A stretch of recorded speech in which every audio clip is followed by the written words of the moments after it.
أمير المؤمنين مولا علي أمير المؤمنين مولا علي اعوذ باللہ من الشیطان الرجیم بسم اللہ الرحمن الرحیم۔ تمام تعریفیں اس پروردگار عالم کے لیے ہے جو عالمین کا پالنے والا ہے۔ درود و سلام ہو محمد و آل محمد علیہ الصلاۃ والسلام پر۔ ناظرین اکرام السلام علیکم ورحمۃ اللہ۔ آپ سبھی کا ہم استقبال کرتے ہیں پروگرام خوشبوئے نہج البلاغہ۔ نہج البلاغہ میں امام کے خطبات، مکتوبات، کلمات قصار، لہذا ہم کلمات قصار کے سلسلے سے گفتگو کر رہے ہیں، اور پچھلے ایپیسوڈ اگر آپ کو یاد ہو، واقعی نہج البلاغہ کے سلسلے سے جو بھی ایپیسوڈ پیش ہو رہا ہے، ہر ایپیسوڈ میں ایک نئی سی بات ہمارے سامنے آ جاتی ہے، اور اس تمام باتوں کو سننے اور سمجھنے کے بعد محسوس یہ ہوتا ہے کہ معاشرے میں لوگوں کی ضرورت ہے کہ یہ باتیں پیش ہو، نشر ہو، لیکن بہرحال نہ جانے کیوں بہت سے لوگ بہت باتیں کرتے ہیں، مگر ان سب باتوں کو کیوں نہیں پیش کیا جاتا۔ پچھلے ایپیسوڈ میں ہم نے 18ویں کلمے کے سلسلے سے گفتگو کی تھی کہ جو لوگ میدان جنگ سے کنارہ کشی اختیار کر لیتے ہیں، نہ وہ حق کا ساتھ دیتے ہیں، نہ تو باطل کی ہی مدد کرتے ہیں، لیکن اب اس کے بعد کا جو جملہ ہے واہ بہت زبردست ہے، اور بہت زیادہ جب اس کی جب تشریح ہوگی بہت آپ کو لطف آئے گا، اور آپ کو آپ کے علم میں بے پناہ اضافہ ہونے والا ہے۔ جانتے ہیں وہ کلمہ کیا ہے؟ ہم آپ کو سناتے ہیں۔ امام علیہ السلام فرماتے ہیں، ذرا غور سے سنیے گا، اور خدا سے شروع میں ہی ہم دعا کرتے ہیں کہ اے پروردگار عالم، اگر کسی انسان میں یہ کمی ہو تو آج کے اس ایپیسوڈ کی وجہ سے وہ کمی اس میں سے دور ہو جائے اور وہ بلندیوں تک پہنچ جائے۔ کیا امام فرماتے ہیں؟ جو امیدوں کی راہ میں دوڑتا ہی چلا جاتا ہے، وہ آخر میں موت سے ٹھوکر کھا جاتا ہے۔ یہ جملہ جو مختصر سا لگ رہا ہے، آئیے تشریح پیش کرتے ہیں۔ ہمارے ساتھ میں موجود ہیں علی جناب مولانا غلام عباس صاحب، آئیے روبرو کراتے ہیں۔ السلام علیکم ورحمۃ اللہ۔ وعلیکم السلام ورحمۃ اللہ وبرکاتہ۔ میرا دل پھر کہہ رہا ہے کہ میں اس جملے کو پھر سے پڑھوں۔ جو امیدوں کی راہ میں دوڑتا ہی چلا جاتا ہے، وہ آخر میں موت سے ٹھوکر کھا جاتا ہے۔ وضاحت کیجیے ہمارے ناظرین کے لیے۔ اعوذ باللہ من الشیطان الرجیم، بسم اللہ الرحمن الرحیم۔ الحمد للہ الذی انزل الفرقان علی عبدہ لیکون للعالمین نذیرا، والصلاة علی من جعلہ شاہدا ومبشرا ونذیرا وداعیا الی اللہ بإذنہ وسراجا منیرا، وعلی آلہ الذین اذھب عنہم الرجس اہل البیت وطہرہم تطہیرا، اما بعد۔ جی، نہج البلاغہ کے کلمات قصار کے کلمہ نمبر 19 کے سلسلے میں ہماری گفتگو آپ کی خدمت میں پیش خدمت ہے، الحمدللہ۔ اور یقیناً کتنی بڑی ہدایت ہے۔ بہت بڑی۔ اگر دیکھا جائے تو دنیا کے سارے انسان اور دنیا کے اکثر و بیشتر لوگ اس جملے کی اگر گہرائی میں اتریں تو انسانوں کی اکثر بیماریاں اور اکثر پریشانیوں کو نجات مل جاتی ہے۔ صحیح بات۔ انسان کی جتنی پریشانیاں وجود میں آتی ہیں وہ ان چیزوں سے وجود میں آتی ہے جو امام علی علیہ السلام نے فرمائی ہے، اور اگر انسان اپنے طور سے مطمئن ہو جاتا ہے تو بڑی بڑی بیماریوں سے نجات پا جاتا ہے۔ جی، امام علی علیہ السلام نے اس 19ویں کلمے میں ارشاد فرمایا، وقال علیہ السلام من جرا فی اینان عملہ اسرا بعجلہ، جو انسان امیدوں کے پیچھے دوڑتا چلا جاتا ہے تو وہ انسان اپنی موت سے ٹھوکر کھا جاتا ہے۔ امیدوں کی کوئی انتہا نہیں ہے، آرزوؤں کی کوئی انتہا نہیں ہے۔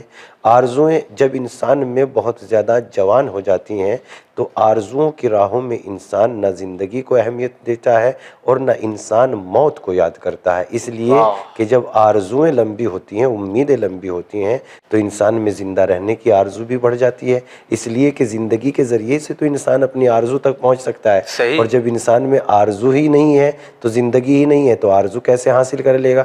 لہذا انسان اپنی آخرت سے بھی بے بہرا اور اپنی آخرت سے بھی غافل ہو جاتا ہے، اور جو انسان اپنی آخرت سے غافل ہو جاتا ہے اس سے چاہے جو کرا لیجیے اور چاہے جو کہلا لیجیے، نہ وہ کسی پر الزام لگانے سے ڈرے گا، نہ وہ کسی پر، اس لیے کہ ڈر ہی ختم ہو گیا، اس لیے کہ وہ آخرت سے غافل ہے، اور آخرت سے غافل اس کو کس چیز نے کر دیا؟ اس کی لمبی لمبی آرزو نے کر دیا، امیدوں نے کر دیا۔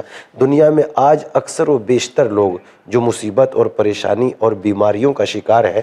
دنیا میں اگر یہ دیکھا جائے کہ سب سے زیادہ لوگ کس بنیاد پر اور کس بیماری میں مبتلا ہے، تو میں آپ کو اپنے تجربے کی روشنی اور دوسرے لوگوں کے بیانات کی روشنی میں اس بات کو واضح کر سکتا ہوں کہ انسان آج کے زمانے میں جو سب سے بڑی بیماری سے جھوج رہا ہے وہ انسان کا ہائپر میں چلا جانا ہے، یا ڈپریشن کے مرض میں مبتلا ہو جانا ہے، یا انسان جو ہے ٹینشن جیسے مرض میں مبتلا ہو جاتا ہے۔ جی جبکہ یہ اگر اس کو دیکھا جائے تو یہ کوئی مرض ہی نہیں ہے، اس کا کوئی وجود نہیں ہے۔ اس کا وجود جو انسان کے یہاں پیدا ہوتا ہے اس کی وجہ ہی یہ ہے کہ انسان لمبی لمبی آرزوئیں اور لمبی لمبی امیدیں اپنے اندر اور لمبی لمبی تمنائیں اپنے اندر پیدا کرنے لگتا ہے۔ تو جب لمبی امیدوں میں وہ کھو جاتا ہے اور حساب جوڑنے لگتا ہے تو حساب جوڑتے جوڑتے صبح کب گزر جاتی ہے، رات کب گزر جاتی ہے، صبح کب نمودار ہو جاتی ہے، انسان کو اس بات کی خبر ہی نہیں ہوتی، اور جیسا وہ بستر پہ لیٹا تھا ویسا ہی صبح کو اٹھ جاتا ہے۔ اس کو یہ خبر نہیں ہے کہ نیند انسان کی طاقت کا بہترین ذریعہ ہے۔ انسان کمزور ہو جائے اگر اس کو نیند نہ آئے، انسان کی نیند بہت زیادہ طاقت کا سرمایہ انسان کو عطا کرتی ہے، لہذا طاقت کا جہاں سے اس کو حاصل ہوتی وہ طاقت تو اس نے لمبی لمبی آرزوؤں کے سلسلے میں، کبھی تو یہ خوش فہمی میں کا اتنا شکار ہو جاتا ہے کہ کبھی اپنے خوابوں کے محل کو بستر پر ہی سجانے لگتا ہے، اور بستر پر اتنا کروڑوں پتی اور اربوں پتی ہو جاتا ہے کہ شاید مثلاً اگر اتنی لمبی امید دنیا دے دی جاتی تو شاید یہ تو کئی گھروں کا اور کئی ملکوں کا مالک اپنے آپ کو بنا، اور کبھی اس انداز میں مثلاً امیدیں پیدا کرتا ہے، آرزو کرتا ہے کہ پتہ نہیں میں کیا کر سکوں گا کہ نہیں کر سکوں گا، یہ کیوں نہیں، یعنی کبھی یہ افراط کا شکار ہو جاتا ہے، کبھی یہ تفرید کا شکار ہو جاتا ہے، کبھی دوسری چیزوں کو یاد کرنے ان کے پاس اتنا ہے ہمارے پاس، تو اس کے اندر اس کے دل میں ایک مثلاً ہلچل اور ایک طوفان پیدا ہو جاتا ہے۔ چند دنوں تک تو اس کی اندرونی طاقت اس سے ان چیزوں سے مقابلہ کرتی ہے، اور جب چند دنوں کے مقابلہ کرنے کے بعد جب اس کے خون کا دوران کم پڑ جاتا ہے اور انسان کی نسیں کمزور ہو جاتی ہیں تو انسان کو جب نیند نہیں آتی تو انسان ٹینشن ڈپریشن کا شکار ہو جاتا ہے، اور جب انسان ڈپریشن کا شکار ہو جاتا ہے، ایک آدمی کی بات نہیں کر رہا ہوں، اگر دنیا کے بیماروں میں سے اس بیماری کا انکشاف کیا جائے تو دنیا کی 1/3 آبادی اس ٹینشن کی شکار آپ کو مل جائے گی۔ یہ مرض اپنے آپ میں اتنا لوگوں کے دلوں اور اتنے لوگ اس مرض کا شکار ہیں، اس لیے کہ یہ کیوں پیدا ہوئی، اس لیے کہ یہ لمبی لمبی امیدوں سے پیدا ہوئی۔ مثلا انسان دوڑتا چلا جا رہا ہے اپنی آرزوؤں کے پیچھے، نہ حرام دیکھ رہا ہے نہ حلال دیکھ رہا ہے، نہ یہ دیکھ رہا ہے کہ کہاں سے آیا ہے، نہ یہ دیکھ رہا ہے کس کا مارا ہے، نہ یہ دیکھ رہا ہے کہ اس میں مال یتیم کیا ہے، نہ یہ دیکھ رہا ہے کہ دوسروں کا مال کیا ہے۔ اس بات کو، اس نقشے کو امام علی علیہ السلام کے ہی الفاظ میں اگر میں آپ کی خدمت میں عرض کروں تو میرے ناظرین کو بھی بہت لطف آئے گا اور بہت لطف اندوز ہوں گے۔ امام علی علیہ السلام نے خطبہ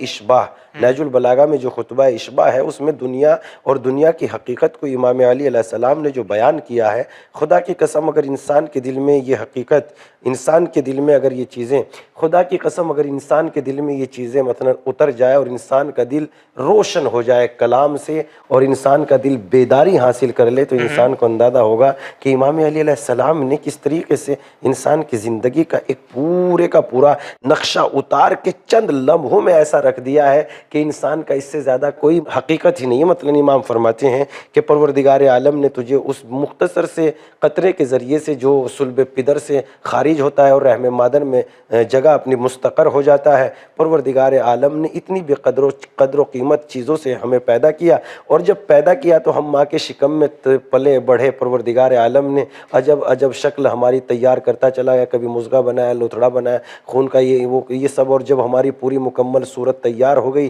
اب یہاں تک کہ ہم دست قدرت کی بنیاد پر اللہ اپنی قدرت کاملہ کے ذریعے سے اس نے ہمیں، پروردگار عالم نے شکم مادر سے زمین کے وسیع و عریض مثلا اس بستر پر پیدا کر دیا، زمین پر لے آیا۔ جب قدرت ہمیں زمین پر لے آئی،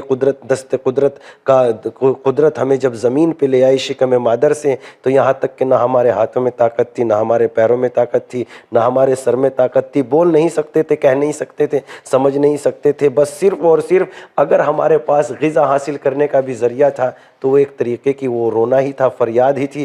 ہم یہ بھی نہیں جانتے تھے کہ ہمیں بھوک لگی ہے کہ کیا لگا ہے، اس لیے کہ جب ہم پریشان ہوتے تھے بھوک کی وجہ سے تو بس ایک رونے کا سلسلہ ہمارے پاس تھا، اور ہم رو کے اپنی والدہ سے غذا طلب کرتے تھے۔ خدا کی قسم، کسی کہنے والے نے کتنی حسین بات کہی ہے اس جگہ پر کہ جب انسان کو بھوک لگتی ہے تو ایسے وسیلے کے پاس جاتا ہے جہاں سے اس کی بھوک کا مداوع کیا جا سکے۔ اے کاش انسان جب بچہ تھا تو وسیلے کا قائل تھا، اے کاش کہ انسان جوان ہو گیا ہوتا تو بھی اس سبق کو یاد رکھتا جو بچپن میں اسے یاد تھا کہ جب بھوک لگے تو اس کے پاس جاؤ جس کو پروردگار عالم نے وسیلہ بنایا ہے اور میرے رزق کا ذمہ دار بنایا ہے۔ کتنی حسین بات کہی ہے کہنے والے نے کہ اس کے پاس جائے۔ تو یہاں بھی اس میں یہ بھی عرض کیا کہ جب بچے کو بھوک لگتی ہے تو عورت، جہاں تک عورت کو پہچانا جا سکتا ہے لباس کے اعتبار سے، مثلا صورت کے اعتبار سے، تو صورت اور لباس کے اعتبار سے تو دیکھا جائے تو سب کی ایک جیسی صورت ہے۔ بچے کو کیا پتا، مگر بچے کو اتنا ہوش ہے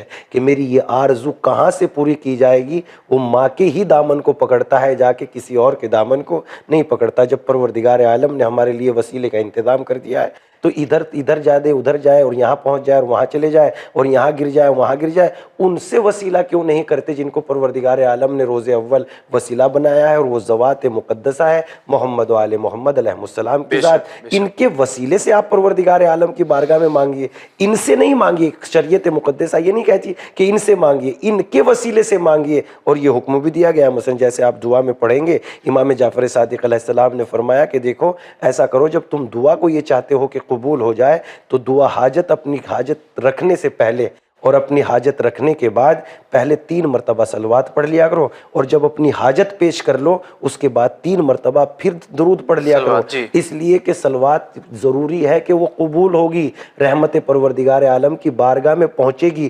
لہذا ایسا نہیں ہو سکتا کہ تمہاری 2 چیزیں پروردگار عالم قبول کر لے اور ایک رد کر لے، تو انسان جو ہے وسیلے سے لو لگائے، پروردگار عالم کی بارگاہ میں آئے۔ تو اس لیے امام نے جو ہے فرمایا کہ ذرا دیکھیں کہ جب انسان کو پروردگار عالم دست قدرت سے نکال رہا ہے شکم مادر سے، اور جب شکم مادر سے انسان باہر آیا تو اس کے پاس کوئی طاقت نہیں تھی، کوئی وسیلہ نہیں تھا، کوئی ذریعہ نہیں تھا، ہاتھ کہیں رکھتا تھا، پڑ کہیں اور جاتا تھا، اور اس کے بعد پروردگار عالم نے اپنے دست قدرت سے اس کے بازوؤں کو مضبوط بنا دیا، اس کی زبان کو بولنے والا بنا دیا، اس کے کانوں کو سننے والا بنا دیا، اس کے ذہن کو سوچنے والا بنا دیا، اس کے دل کو دھڑکنے والا بنا دیا۔ جب مالک نے ساری طاقت اس کو دے دی تو ہونا تو یہ چاہیے تھا کہ مالک کی دی ہوئی طاقت پہ شکر کرتا، مگر یہ شیشے کے سامنے کھڑے ہو کے اپنے بازوؤں کی مچھلیوں کو دیکھنے لگا۔ اے کاش کہ ہم اپنی طاقت پہ غرور نہ کرتے، اللہ کی عطا کا شکریہ ادا کرتے کہ پروردگار عالم نے مجھے بہترین چیز یہ طاقت کی شکل میں عطا کی ہے۔ کہا جب یہ جوان ہو گیا، بڑا ہو گیا، اب اس میں آرزو پیدا ہوئی کہ میں بڑا آدمی بن جاؤں، میرے پاس بھی بنگلو ہو، میرے پاس بھی گاڑی ہو۔ اب یہ صبح سے شام تک محنت کرتا رہا، یہاں تک کہ نہ اس نے حرام دیکھا، نہ اس نے حلال دیکھا، نہ جائز دیکھا، نہ ناجائز دیکھا، نہ اپنا دیکھا، نہ پرایا دیکھا۔ یہ خوب اس کی راہوں میں دوڑتا رہا تو تھک گیا، اور جب تھک گیا تو اس کی عمر نے بھی ایک مرتبہ دستک دے دی، اور موت کے پنجے نے آ کے اس کو دبا لیا، یہاں تک کہ اس کی دستک یہ ہوئی کہ اس کا صحت مند جو وجود تھا وہ بیمار ہو گیا۔ جب یہ بیماری کے بستر پر لیٹ گیا اور بیماری نے اس کو قاعدے سے جکڑ لیا تو نہ تو اس کے ہاتھ اٹھ پاتے تھے، نہ اس کے پیر اٹھ پاتے تھے، نہ زبان بول پاتی تھی، نہ کوئی چیز بول پاتی تھی۔ یہ لمبی لمبی آرزوؤں میں دوڑتا تو چلا گیا، مگر اس نے جو اللہ نے واجب قرار دیا تھا نہ اس کو ادا کیا، جو اللہ نے حلال کمانے کا حکم دیا تھا نہ اس نے حلال کمایا۔ لہذا جب یہ بستر مرگ پر لیٹ گیا، بستر بیماری پر لیٹ گیا اور اپنی طرف دیکھنے لگا، دیکھتے دیکھتے اس کے دل میں حسرت ندامت پیدا ہونے لگی۔ اے کاش میں اس چیز کو راہ خدا میں پیش کر دیتا، راہ خدا میں اس کو مثلا لوگوں کی راہوں میں، اللہ کی راہ میں اس کو انفاق کر دیتا، مگر وقت چلا جا چکا تھا، اس کی نگاہیں ٹمٹما رہی تھی اور بس، اور یہ اپنے آپ سے سوال کر رہا تھا کہ میں اس دولت، یہ بنگلو، یہ گاڑی جو زندگی کا سرمایہ ہے، یعنی میں نے اپنی پوری زندگی خرچ کرنے کے بعد یہ دولت کا انبار ہے جو میں نے کمایا ہے، اگر یہ دولت اس کو زبان دے دیتا خدا دولت کو تو یہ ہاتھوں کو جوڑ کے کہتی جناب صرف کفن کا 4